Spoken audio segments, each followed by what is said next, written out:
Are you thinking about a beard hair transplant because you want more density, you want more definition, or maybe there's a patch of hair that's really irritating you because it doesn't consistently fit with the rest of your beard? Well, you're in luck, because I commonly perform beard hair transplants. So what I'm going to do is walk you through exactly what the design process entails, what the surgical procedure involves, and the recovery process from a beard hair transplant.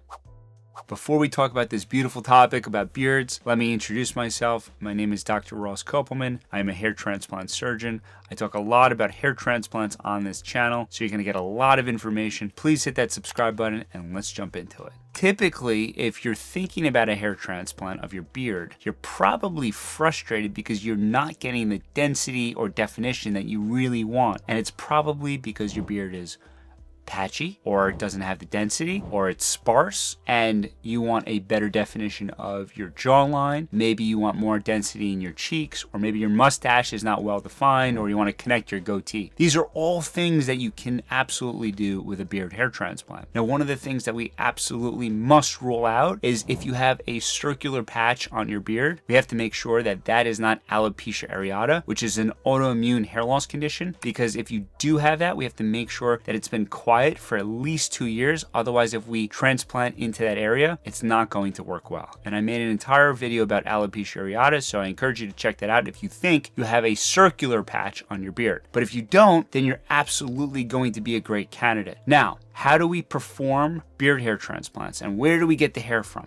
Well, I want to emphasize something. The hair on our face is a lot more coarse and dense than anywhere else on our body. But typically, we do take hair from the back of the scalp, and we can take hair from underneath the chin. The hair that we take from the back of the scalp, we typically like to do an FUE surgery, which is follicular unit extraction, where we take individual hair follicles one at a time. And this allows us to identify which hairs in the back of the scalp are the most coarse to match what would go on your face. We also can perform FUT, where we take a strip of hair from the back of the scalp and we would cut that underneath a microscope. And the best place to take hair is actually underneath the chin. And we can take enough hair sometimes to cover certain areas or connect a goatee or add to the mustache. And I wouldn't worry about taking hair underneath here, because we absolutely leave hair. You're still gonna have a beard underneath your chin, but this hair is always the best because it's the same hair as your cheek and it's gonna match beautifully. But sometimes we mix and match. We take hair from underneath your chin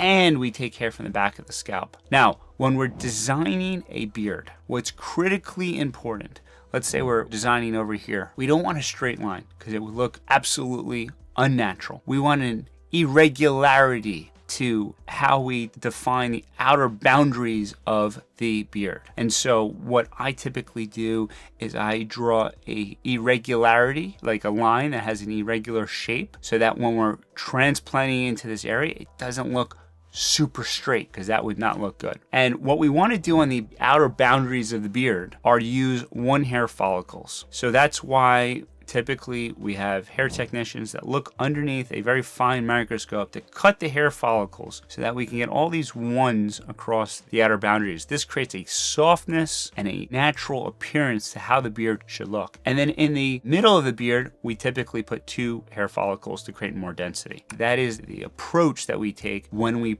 perform a beard hair transplant. And so the first process that's critically important to get right is the design. We spend a lot of time really kind of mapping out exactly where we want to add density. And then what we do is we go in with what's called a hardcore needle, and we make sites where the grafts will be placed. And when we place the grafts, we have to make sure that they're placed at a very low angles to the face. You don't want the hairs sticking straight out, because that would not be the look that you're going for. You want the hairs to be really, really close to the face. Now, one of the areas on the face that's really difficult to transplant is right here, right underneath the lip, above the chin. This is really not an area that does well for hair transplants. It tends to lead to cobblestoning, and these grafts tend to not do that well. It might be possibly from the blood supply here. We like to stay away from this area, but everywhere else on the face would be ideal for a beard hair transplant. Now, there are 3 things I want you to watch out for if you're thinking about going for a beard hair transplant. Number 1, you have to remember there's a finite amount of hair in the back of our scalp. And because we use the hair from the back of our head on our beard, we don't have enough to necessarily perform a scalp hair transplant. Just remember, because of the limited supply back here, you really have to weigh which one is important, doing the beard hair transplant or doing the scalp hair transplant. Number 2, there's always a possibility that you might develop hypopigmentation